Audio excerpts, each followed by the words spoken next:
Friends, ಇವತ್ತಿನ ವಿಡಿಯೋದಲ್ಲಿ ನಾನು ನಿಮಗೆ ತಿಳಿಸ್ತಿರುವ ಮಾಹಿತಿ ಯಾವುದಪ್ಪ ಅಂತಂದರೆ ರೈತರಿಗೆ ಇದೊಂದು ಗುಡ್ ನ್ಯೂಸ್.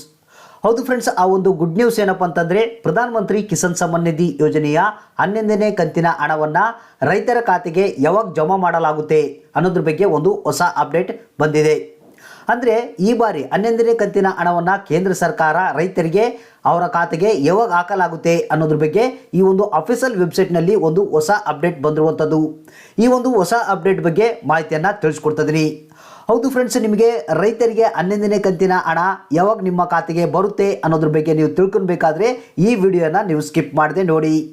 ಹೌದು ಫ್ರೆಂಡ್ಸ್, ಪ್ರಧಾನಮಂತ್ರಿ ಕಿಸಾನ್ ಸಮ್ಮಾನ್ ನಿಧಿ ಯೋಜನೆಯ ಅಫಿಷಿಯಲ್ ವೆಬ್ಸೈಟ್ನಲ್ಲಿ ಈ ಬಾರಿ 11ನೇ ಕಂತಿನ ಹಣವನ್ನು ರೈತರ ಖಾತೆಗೆ ಯಾವಾಗ ಬಿಡುಗಡೆ ಮಾಡಲಾಗುತ್ತೆ ಅನ್ನೋದ್ರ ಬಗ್ಗೆ ಆ ಒಂದು ಹೊಸ ಅಪ್ಡೇಟ್ ಬಂದಿದೆ. ಅದ್ರ ಬಗ್ಗೆ ಮಾಹಿತಿಯನ್ನು ತಿಳಿಸ್ಕೊಡ್ತಾ ಇದ್ದೀನಿ. ಫ್ರೆಂಡ್ಸ್, ನಿಮಗೆ ಗೊತ್ತಿರ್ಬೋದು, ಜನವರಿ 1ನೇ ತಾರೀಕಿಗೆ 10ನೇ ಕಂತಿನ ಹಣವನ್ನು ಬಿಡುಗಡೆ ಮಾಡಲಾಗಿದೆ. ಅದ್ರ ಜೊತೆಗೆ ಈಗ 11ನೇ ಕಂತಿನ ಹಣವನ್ನು ಯಾವಾಗ ರೈತರಿಗೆ ಬಿಡುಗಡೆ ಮಾಡಲಾಗುತ್ತೆ ಅಂದರೆ ಅವರ ಖಾತೆಗೆ ಹಣವನ್ನು ಯಾವಾಗ ಜಮಾ ಮಾಡಲಾಗುತ್ತೆ ಅನ್ನೋದ್ರ ಬಗ್ಗೆ ಒಂದು ಅಪ್ಡೇಟ್ ಕೂಡ ಬಂದಿದೆ. ಬನ್ನಿ ಫ್ರೆಂಡ್ಸ್, ಈ ಒಂದು ಅಪ್ಡೇಟ್ ಬಗ್ಗೆ ಮಾಹಿತಿಯನ್ನು ತಿಳ್ಕೊಳ್ಳೋಣ. ಅದಕ್ಕಿಂತ ಮುಂಚಿತವಾಗಿ ನೀವು ನಮ್ಮ ಚಾನಲ್ನ ಸಬ್ಸ್ಕ್ರೈಬ್ ಆಗಿಲ್ಲ ಅಂತಂದರೆ ಕೆಳಗಡೆ ರೆಡ್ ಬಟನಲ್ಲಿ ಸಬ್ಸ್ಕ್ರೈಬ್ ಅಂತ ಇರುತ್ತೆ, ಅದ್ರ ಮೇಲೆ ಕ್ಲಿಕ್ ಮಾಡಿ, ನಂತರ ಬೆಲ್ ಐಕನ್ ಮೇಲೆ ಕ್ಲಿಕ್ ಮಾಡಿ, ಅಲ್ಲಿ ಆಲ್ ನೋಟಿಫಿಕೇಶನ್ ಅಂತ ಸೆಲೆಕ್ಟ್ ಮಾಡ್ಕೊಳ್ಳಿ. ಫ್ರೆಂಡ್ಸ್, ಮೊದಲಿಗೆ ಈ ಒಂದು ಅಫಿಷಿಯಲ್ ವೆಬ್ಸೈಟನ್ನು ಓಪನ್ ಮಾಡ್ಕೊಳ್ಳಿ. ಇದರ ಲಿಂಕನ್ನು ಕೆಳಗಡೆ ಡಿಸ್ಕ್ರಿಪ್ಷನ್ ಬಾಕ್ಸ್ನಲ್ಲಿ ಹಾಕಿರ್ತೀನಿ, ಡೈರೆಕ್ಟಾಗಿ ಅಲ್ಲಿಂದ ಓಪನ್ ಮಾಡ್ಕೊಳ್ಬೋದು.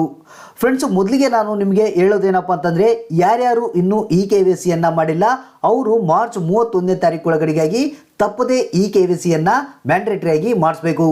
ಹೌದು ಫ್ರೆಂಡ್ಸ್, ನಿಮಗೆ 10ನೇ ಕಂತಿನ ಹಣ ಬಂದಿಲ್ಲ ಅಂದರೆ ಹಾಗೂ 11ನೇ ಕಂತಿನ ಹಣವನ್ನು ನೀವು ಪಡಿಬೇಕಾದ್ರೆ ಮಾರ್ಚ್ 31ನೇ ತಾರೀಕು ಒಳಗಡೆಗಾಗಿ ಕಂಪಲ್ಸರಿ ಎಲ್ಲ ರೈತರು KYCಯನ್ನು ಮಾಡಿಕೊಳ್ಬೇಕು. ಅಂದರೆ ನಿಮಗೆ ನಿಮ್ಮ ಹತ್ರ ಮೊಬೈಲ್, ಲ್ಯಾಪ್ಟಾಪ್, ಸಿಸ್ಟಮ್ ಮುಖಾಂತರ ಆಗಿಲ್ಲ ಅಂತಂದರೆ ನಿಮ್ಮ ಹತ್ತಿರದ CSC ಸೆಂಟ್ರಿಗೆ ಹೋಗಿ KYCಯನ್ನು ಕಂಪಲ್ಸರಿ ಮಾಡಿಸಿ. ಹಾಗಾದರೆ ಈಗ 11ನೇ ಕಂತಿನ ಹಣದ ಬಗ್ಗೆ ಒಂದು ಹೊಸ ಅಪ್ಡೇಟ್ ಬಂದಿರುವಂಥದ್ದು. ಅಂದರೆ ಯಾವಾಗ 11ನೇ ಕಂತಿನ ಹಣ ರೈತರಿಗೆ ಬರುತ್ತೆ ಅನ್ನೋದ್ರ ಬಗ್ಗೆ ಆ ಅಪ್ಡೇಟ್ ಬಗ್ಗೆ ಮಾಹಿತಿಯನ್ನು ತಿಳಿಸ್ಕೊಡ್ತೀನಿ. ಫ್ರೆಂಡ್ಸ್, ಈ ಒಂದು ಅಫಿಷಿಯಲ್ ವೆಬ್ಸೈಟನ್ನು ಓಪನ್ ಮಾಡಿದ ಮೇಲೆ ಇಲ್ಲಿ ನೋಡ್ತಿರ್ಬೋದು, ಮೇಲ್ಗಡೆ ಗೈಡ್ಲೈನ್ಸ್ ಅಂತ ಒಂದು ಆಪ್ಷನ್ ಕಂಡು ಬರುತ್ತೆ. ಅದ್ರ ಕೆಳಗಡೆ ಆಪರೇಷನಲ್ ಗೈಡ್ಲೈನ್ಸ್ ಅಂತ ಒಂದಿದೆ. ಅದರಲ್ಲಿ ನಮಗೆ ಒಂದು ಹೊಸ ಅಪ್ಡೇಟ್ ಬಂದಿರುವಂಥದ್ದು ರಿವೈಸ್ಡ್ ಆಪರೇಷನಲ್ ಗೈಡ್ಲೈನ್ಸ್ ಅಂತ ನ್ಯೂ ಅಂತ ಒಂದು ಹೊಸದಾಗಿ ಅಪ್ಡೇಟ್ ಬಂದಿದೆ. ಈ ಒಂದು ಅಪ್ಡೇಟನ್ನು ನಾವು ಓಪನ್ ಮಾಡ್ಕೊಳ್ಬೇಕು. ಫ್ರೆಂಡ್ಸ್, ನಂತರ ಈ ಒಂದು ಗೈಡ್ಲೈನ್ಸ್ ಬಗ್ಗೆ ಒಂದು PDF ಫಾರ್ಮೆಟ್ ಓಪನ್ ಆಗುತ್ತೆ. ಈ ಒಂದು PDF ಫಾರ್ಮೆಟ್ನಲ್ಲಿ ಭಾಳಷ್ಟು ಕಾಲಮ್ಗಳಿದ್ದಾವೆ. ಅಂದರೆ ಈ ಒಂದು ಕಾಲಮ್ಗಳಲ್ಲಿ ಪ್ರಧಾನಮಂತ್ರಿ ಕಿಸಾನ್ ಸಮ್ಮಾನ್ ನಿಧಿ ಯೋಜನೆಯ ಬಗ್ಗೆ ಸಂಪೂರ್ಣವಾದಂಥ ಮಾಹಿತಿಯನ್ನು ಕೊಡಲಾಗಿದೆ.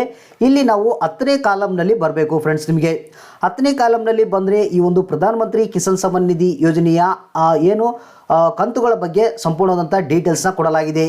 ಅಂದರೆ ನಿಮಗೆ ಗೊತ್ತಿರ್ಬೋದು, ಪ್ರಧಾನಮಂತ್ರಿ ಕಿಸಾನ್ ಸಮ್ಮಾನ್ ನಿಧಿ ಯೋಜನೆಯಲ್ಲಿ ಅಂದರೆ ಒಂದು ವರ್ಷಕ್ಕೆ ರೈತರಿಗೆ 3 ಕಂತುಗಳ ಮುಖಾಂತರ 6,000 ರೂಪಾಯಿ ಹಣವನ್ನು ಕೊಡಲಾಗುತ್ತೆ. ಅಂದರೆ ಇಲ್ಲಿ ನಿಮಗೆ ಈ ಒಂದು 11ನೇ ಕಂತಿನ ಹಣ ಯಾವಾಗ ರೈತರ ಖಾತೆಗೆ ಬಿಡುಗಡೆ ಮಾಡಲಾಗುತ್ತೆ ಅನ್ನೋದ್ರ ಬಗ್ಗೆ ಇಲ್ಲಿ ಮಾಹಿತಿಯನ್ನು ಕೊಡಲಾಗಿದೆ. ಅಂದರೆ ನಿಮಗೆ ಗೊತ್ತಿರುವಂತೆ ಏನು ವರ್ಷದಲ್ಲಿ 3 ಕಂತುಗಳನ್ನು ಬಿಡುಗಡೆ ಮಾಡಲಾಗುತ್ತೆ. ಆ ಒಂದು 3 ಕಂತುಗಳನ್ನು ಯಾವಾಗ ಕೊಡಲಾಗುತ್ತೆ ಅನ್ನೋದ್ರ ಬಗ್ಗೆ ಇಲ್ಲಿ ಹೊಸ ಅಪ್ಡೇಟ್ ಬಂದಿರುವಂಥದ್ದು. ಮೊದಲನೇ ಕಂತಿನ ಹಣ ವರ್ಷದಲ್ಲಿ ಮೊದಲನೇ ಕಂತಿನ ಹಣ ಏಪ್ರಿಲ್ ಮೊದಲನೇ ವಾರದಿಂದ ಜುಲೈ ಅಂತ್ಯದೊಳಗಡೆಗಾಗಿ ಮೊದಲನೇ ಕಂತಿನ ಹಣವನ್ನು ಬಿಡುಗಡೆ ಮಾಡಲಾಗುತ್ತೆ. ಇನ್ನು 2ನೇ ಕಂತಿನ ಹಣವನ್ನು ನಾವು ನೋಡೋದಾಯ್ತಂದರೆ ಆಗಸ್ಟ್ ಫಸ್ಟ್ ವೀಕ್ಲಿಂದ ಹಿಡಿದು ನವೆಂಬರ್ ಅಂತ್ಯದೊಳಗಡೆಗಾಗಿ ಈ ಒಂದು 2ನೇ ಕಂತಿನ ಹಣವನ್ನು ಬಿಡುಗಡೆ ಮಾಡಲಾಗುತ್ತೆ. ಇನ್ನು 3ನೇ ಕಂತಿನ ಹಣ ಡಿಸೆಂಬರ್ಲಿಂದ ಹಿಡಿದು ಮಾರ್ಚ್ ಅಂತ್ಯದೊಳಗಡೆಗಾಗಿ ಬಿಡುಗಡೆ ಮಾಡುತ್ತೆ. ಅಂದರೆ ಈಗ ಆಲ್ರೆಡಿ ನಾವು ವರ್ಷದಲ್ಲಿನ ಕೊನೆಯ ಕಂತಿನ ಹಣವನ್ನು ತೆಗೆದುಕೊಂಡಿದ್ದೇವೆ. ಅಂದರೆ ಡಿಸೆಂಬರ್ಲಿಂದ ಮಾರ್ಚ್ ಒಳಗಡೆಗಾಗಿ ಬರಬೇಕಾಗಿತ್ತು. ಅದನ್ನು ಜನವರಿ ತಿಂಗಳಲ್ಲೇ ಈ ಒಂದು 10ನೇ ಕಂತಿನ ಹಣವನ್ನು ಕೇಂದ್ರ ಸರ್ಕಾರ ಬಿಡುಗಡೆ ಮಾಡಿದೆ. ಅಂದರೆ ಈಗ 11ನೇ ಕಂತಿನ ಹಣ ಯಾವಾಗ ಬಿಡುಗಡೆ ಮಾಡುತ್ತಪ್ಪ ಅಂತಂದರೆ ಅಂದರೆ ವರ್ಷದಲ್ಲಿ ಮೊದಲನೇ ಕಂತಿನ ಹಣ ಏನು ಬರುತ್ತೆ ಅದು ನಮಗೆ 11ನೇ ಕಂತಿನ ಹಣ ಆಗುತ್ತೆ. ಅಂದರೆ ಏಪ್ರಿಲ್ ಫಸ್ಟ್ ವೀಕ್ಲಿಂದ ಹಿಡಿದು ಜುಲೈ ಅಂತ್ಯದೊಳಗಡೆಗಾಗಿ 11ನೇ ಕಂತಿನ ಹಣ ರೈತರ ಖಾತೆಗೆ ಜಮಾ ಆಗುತ್ತೆ. ಹೌದು ಫ್ರೆಂಡ್ಸ್, ನೀವು 11ನೇ ಕಂತಿನ ಹಣವನ್ನು ಪಡಿಬೇಕಾದ್ರೆ ಏಪ್ರಿಲ್ ಫಸ್ಟ್ ವೀಕ್ವರೆಗೂ ನೀವು ಕಾಯಬೇಕು. ಹೌದು ಫ್ರೆಂಡ್ಸ್, ಇದು ಒಂದು ಹೊಸ ಅಪ್ಡೇಟ್ ಬಂದಿರುವಂಥದ್ದು. ಅಂದರೆ 11ನೇ ಕಂತಿನ ಹಣವನ್ನು ರೈತರ ಖಾತೆಗೆ ಕೇಂದ್ರ ಸರ್ಕಾರ ಏಪ್ರಿಲ್ ಫಸ್ಟ್ ವೀಕ್ಲಿಂದ ಜಮಾ ಮಾಡುತ್ತೆ. ಅಂದರೆ ಏಪ್ರಿಲ್ವರೆಗೆ ನೀವು ಕಾಯಬೇಕಾಗುತ್ತೆ.